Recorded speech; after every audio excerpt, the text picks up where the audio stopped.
Esta noche no vas a escuchar leyendas. Lo que estás por oír son testimonios. Relatos de quienes vieron lo que no debía existir. Una figura inmóvil bajo la luz de un farol. Una cabeza que gime desde el asfalto. Una voz que canta desde el otro lado de un espejo. Y todos aseguran lo mismo. Que no fue un sueño.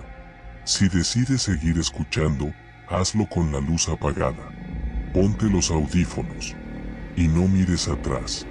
La mujer de la ventana. Los vecinos de Ernesto comenzaron a quejarse. Decían que, cuando él no estaba en casa, se escuchaban pasos dentro de su departamento. No pasos cualquiera, pisadas fuertes, como si una mujer caminara con furia, azotando los talones contra el suelo. Él intentó explicarles que debía ser un error. Vivía solo. Nadie más tenía llave. Pero los vecinos insistieron. No solo la habían oído, la habían visto. Según ellos, se asomaba con frecuencia por la ventana de su recámara, mirando hacia la calle. Una mujer de cabello largo y suelto, que se detenía ahí por minutos, completamente quieta. Ernesto no sabía qué responder. Quería pensar que era una confusión, pero algo en el tono de sus voces lo hizo dudar. Y no sería la última vez que esa figura aparecería. El hombre del parque. Cristóbal quiso compartir algo que vivió años atrás, cuando aún era un niño. Tenía unos 9 años cuando pidió permiso para dormir en casa de su compañero Mateo. No eran tan cercanos, pero a Cristóbal le gustaba mucho ir ahí porque Mateo tenía una colección enorme de figuras de Dragon Ball, algunas del tianguis, otras traídas de Japón. Le fascinaba verlas ordenadas en la repisa, pasar horas con ellas. Aquella tarde, su madre lo acompañó a la casa. Y antes de irse, lo miró seriamente y le dijo: «Está bien que te quedes, pero no vayan al parque. Quédate en casa. ¿Entendido?». Frente a la casa de Mateo había un parque grande, con árboles, canchas y faroles. Pero de noche, ese lugar cambiaba. Una mitad quedaba en penumbras, como si la oscuridad se tragara la luz. Después de jugar un rato con los muñecos, la abuela de Mateo, quien lo cuidaba, se fue a dormir temprano. Apenas escucharon la puerta de su cuarto cerrarse, Mateo le dijo: «Vamos a casa de Beto. Tiene una consola de videojuegos con un montón de juegos nuevos». Cristóbal se puso nervioso. Su madre le había dicho que no saliera, pero la emoción le ganó.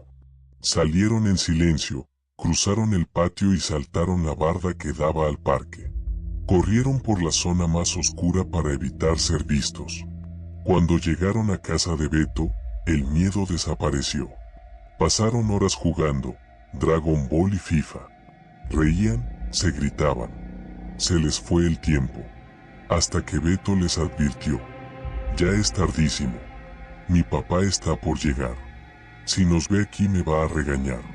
Salieron apresurados. Y entonces lo vieron.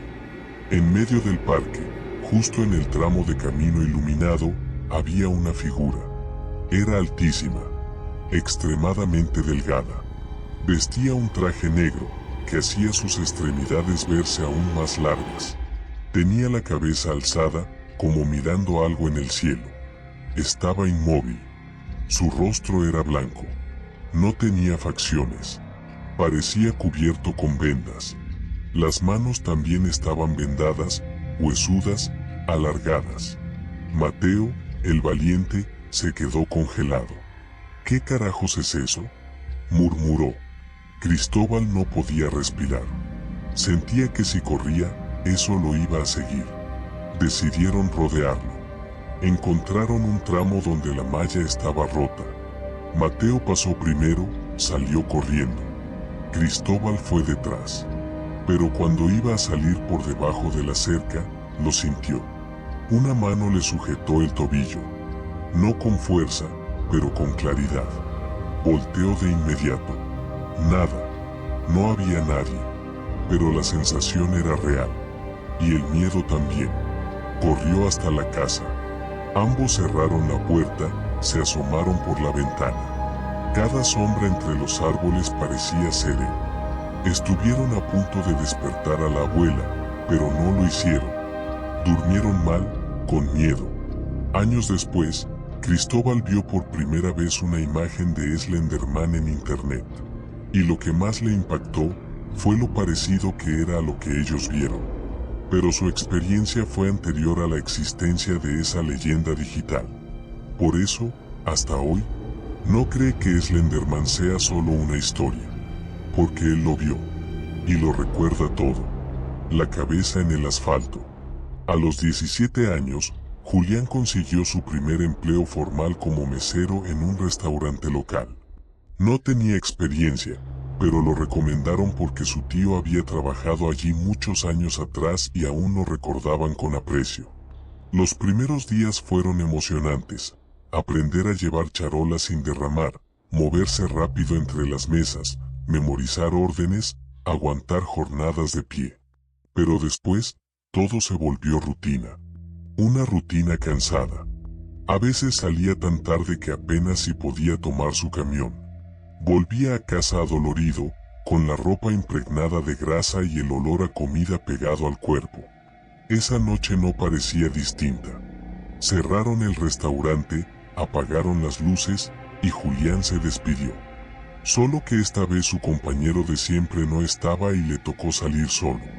Afuera no había casi nadie. El bulevar estaba en silencio, solo se oían los coches lejanos. Y fue ahí donde todo comenzó. Apenas había caminado unos metros cuando escuchó un susurro. Bajo, pero claro. Una voz débil que parecía pedir ayuda. Julián se detuvo. Miró a su alrededor. No había viento, no había nadie, no había nada. Frente a él, solo el baldío junto al bulevar, lleno de matorrales. Pensó que tal vez imaginaba cosas. Siguió caminando. Pero a cada paso, el silencio se sentía más profundo. Como si el mundo se hubiera apagado. Subió las escaleras del puente peatonal. A la mitad, se detuvo. El sonido volvió. Un quejido largo, seco, como si algo sufriera. Venía de debajo del puente. Julián se inclinó con cuidado para mirar. Y lo que vio lo dejó paralizado. Una cabeza. En medio del asfalto. Una cabeza humana, sin cuerpo. No estaba destrozada, ni sangrando. Solo, ahí. Como si alguien la hubiera dejado. Y se movía. Sí, se movía. Como si intentara hablarle. El quejido venía de ella. De esa boca entreabierta que no articulaba palabras, pero que suplicaba. Julián sintió las piernas ceder. El miedo no lo dejaba respirar. Pero en cuanto pudo, salió corriendo. No esperó el camión. Corrió los 2 kilómetros hasta su casa, sin mirar atrás. Con el corazón desbocado, empapado en sudor y la cabeza dando vueltas. Esa noche apenas pudo dormir. Días después, volvió a salir tarde del restaurante. Pero desde entonces siempre pidió taxi, aunque gastara todo lo que había ganado. Pasaron los meses. Hasta que su tío volvió a la ciudad de visita. Hablaron del restaurante, de anécdotas, de viejos compañeros. Reían hasta que el tío se puso serio. Lo único feo que viví en esa época fue lo del hermano de un chavo de cocina. Un día, al dejarlo en su moto, se estrelló justo en el cruce del puente. El hermano fue a buscarlo y lo encontró muerto. Decapitado. Fue espantoso para todos. Julián no supo qué decir. Sintió un frío en el estómago. Porque en ese momento entendió lo que había visto. No era una alucinación. No fue un susto. Fue un eco. Un alma atrapada. Un grito final que aún sigue ahí. Hasta el día de hoy, aunque ya no vive en esa ciudad, jamás volvería a pasar por ese bulevar caminando, y menos de noche. La sombra que tararea. Cuando Marcelo se mudó a la capital, todo era nuevo. Venía de provincia, con esas costumbres que uno carga de casa. Aunque no era creyente, su madre le pidió que al llegar al nuevo departamento pusiera unas veladoras, para limpiar el ambiente, para protegerlo de lo que hubiera quedado de los anteriores inquilinos. La aparición del baño. Diana era estudiante universitaria. Una de esas noches eternas de trabajo en equipo, terminó en casa de una compañera para adelantar un proyecto. Ya pasaban de las 11. La idea era quedarse toda la noche trabajando si era necesario, como el resto de su clase. Al llegar, pidió permiso para ir al baño. Le indicaron el pasillo al fondo, a la izquierda. Caminó en penumbras. Abrió la puerta y la sintió. Una presión leve, pero clara, como si alguien desde dentro la hubiera empujado. Diana se detuvo, extrañada.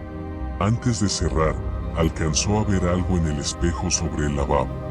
Una mujer parada ahí, como si llevara rato viéndose, en completa oscuridad. Con el rostro apenas visible, sin expresión. Diana, confundida, se disculpó.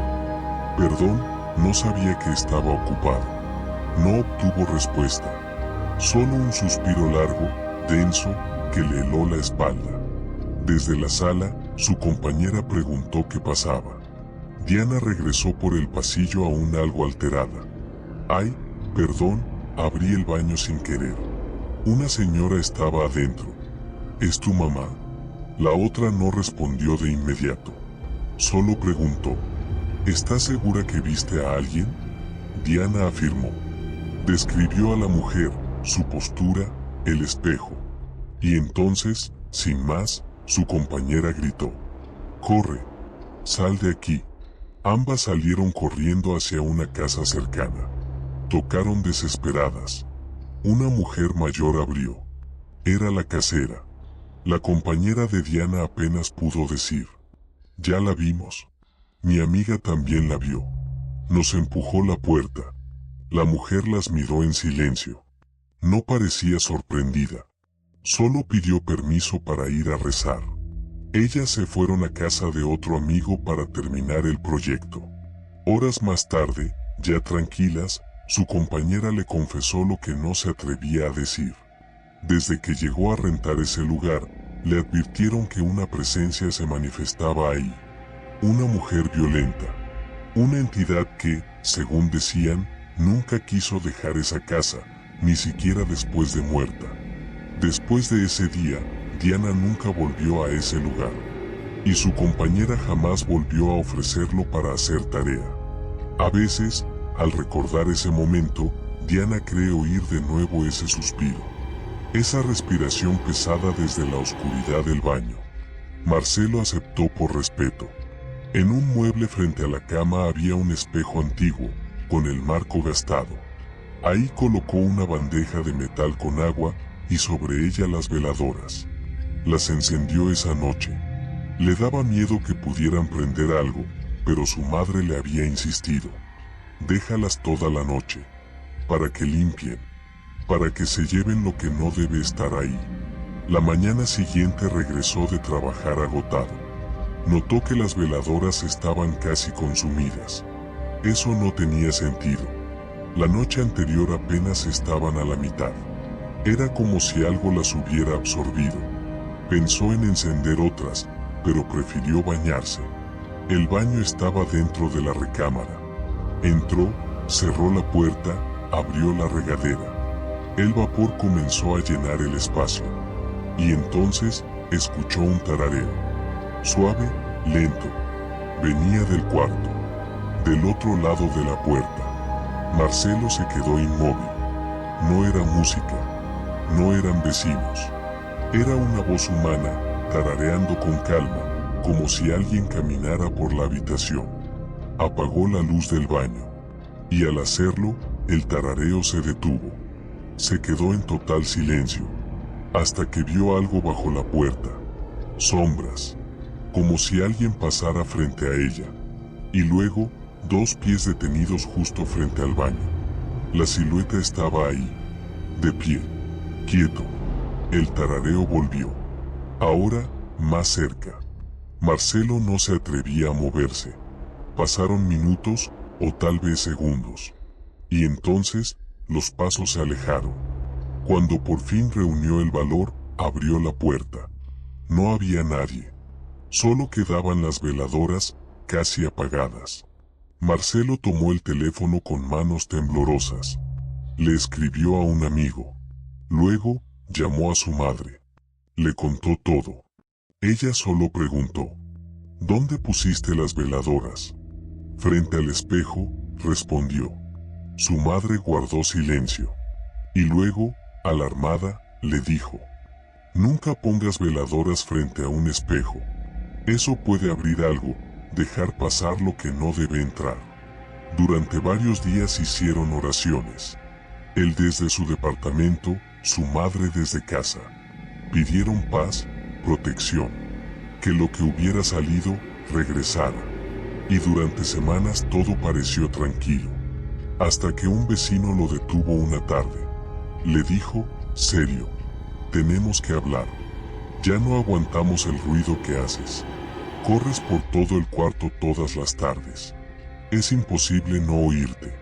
Marcelo intentó explicarse. Le dijo que a esa hora él siempre estaba en el trabajo. El vecino lo miró fijo. Sabemos que no eres tú. Es la mujer. La del cabello largo, suelto, con la frente ancha. Siempre se asoma por tu ventana. La vemos casi diario. Marcelo se quedó helado. Ya no la sentía. Ya no la escuchaba. Pero otro sí. La figura que entró por el espejo nunca se fue. Cuando terminó su contrato de 3 meses, se mudó. Desde entonces, nunca volvió a encender veladoras frente a un espejo. Y aunque intenta no pensar en eso, a veces se pregunta si la mujer que todos vieron es la misma que él escuchó, parada justo detrás de su puerta, aquella noche. El doble del tío. Natalia escuchó esta historia de su madre y le quedó grabada como una advertencia. Se trataba del hermano del abuelo, al que todos conocían como el tío Chayo. Vivía solo en San Carlos. Los hijos se habían ido a Estados Unidos y no regresaban. El resto de la familia vivía en otras ciudades, así que rara vez alguien lo visitaba. Un día, mientras su madre arreglaba el patio de su casa en Villa de Quino, vio pasar al tío Chayo. Le sonrió, levantó el sombrero como siempre, y le dijo que solo pasaba a ver si estaban bien. No quiso quedarse a comer. Se despidió y siguió caminando. A su madre le pareció extraño. Era raro que el tío viajara sin avisar. Entró a casa para llamar a su hermana en Bamori, y entonces sonó el teléfono. Era ella. ¿Adivina quién acaba de pasar por aquí? El tío Chayo. Ambas se quedaron en silencio. ¿Cómo que ahí?, preguntó su madre. Sí. Hace un momento. Me dijo lo mismo. Que solo venía a saludar. Ya se fue.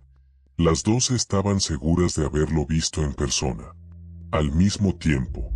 En 2 ciudades distintas, separadas por más de 2 horas de camino. Intentaron llamarle a su número, pero ya no sonaba. Alarmadas, le pidieron a una vecina de San Carlos que fuera a verlo. La casa estaba vacía. No había nadie. 1 hora después, la vecina volvió a llamar. Ya regresó. Está sentado en su silla del patio. Me dijo que está bien. Nadie supo cómo explicar lo ocurrido. Días después, ambas hermanas dejaron de hablar del tema. Pasaron los meses. Y entonces, llegó la noticia. El tío Chayo había muerto. Nunca supieron qué fue lo que ocurrió aquel día. Solo que, meses antes de su muerte, ambas lo vieron al mismo tiempo en 2 lugares distintos. No era una historia de miedo. Era una señal. Una que no quisieron ver. El hombre de la correa. Tomás vivía en Santa Fe. Un día fue con su novia a desayunar con amigos a la colonia Roma. Después de comer, decidieron pasear a sus perros por la zona. Mientras esperaban el semáforo en la esquina de Monterrey con Yucatán, un hombre se acercó. Hablaba por teléfono, pero no dejaba de mirar a su novia. Tenía unos 30 y tantos, pelo entrecano, barba cuidada.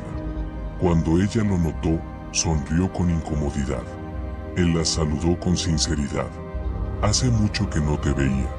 Ella respondió con cortesía, pero sin entusiasmo. Tomás sintió que fue algo brusca. Él parecía amable. Tomás notó que llevaba una correa de perro en la mano, pero no tenía perro. De broma, le dijo: «Espero que no se te haya perdido». El hombre sonrió. «No, es costumbre. Sigo saliendo con ella aunque ya no lo tenga». Un momento después, uno de los perros jaló fuerte, y se despidieron rápido. En el restaurante, Tomás le preguntó quién era. Ella no quería hablar, pero al final, lo contó todo. Años atrás, en un evento de trabajo, ella intentó quitarse la vida. Él fue quien la encontró, el que la salvó. Le cortó la cuerda, la bajó, le salvó la vida. Por eso no pudo ni mirarlo, porque le recordó el momento más oscuro de su vida. Días después de ese encuentro, en la madrugada, alguien golpeó la puerta con fuerza. No había nadie. Luego, escucharon pasos frente a la puerta de su recámara. Los perros ladraban sin control. No había explicación. Una semana más tarde, su novia recibió un mensaje. El hombre que la había salvado, había muerto. De la misma forma en que ella intentó hacerlo. A la misma hora en que escucharon los golpes. Tomás entendió lo que ocurrió aquel día en la Roma. La vida les dio una oportunidad de despedirse. Y no la aprovecharon. Tal vez, dice él, ella estaba allí para devolverle el favor. O tal vez, solo para decirle gracias. Gracias por llegar hasta aquí, comunidad de ecos de lo oculto. Estas historias no terminan cuando apagas el video. No se desvanecen cuando cierras los ojos. Se quedan ahí, en el fondo, esperando volver. Y si alguna vez viviste algo parecido, en tu casa, en tu trabajo, o en algún rincón que aún temes recordar, compártelo con nosotros. Tu historia podría formar parte de nuestro próximo episodio. Y recuerda, algunas presencias no se manifiestan para asustarte. Se manifiestan porque no han sido escuchadas. Nos vemos en el siguiente relato. Apaga la luz y no mires atrás.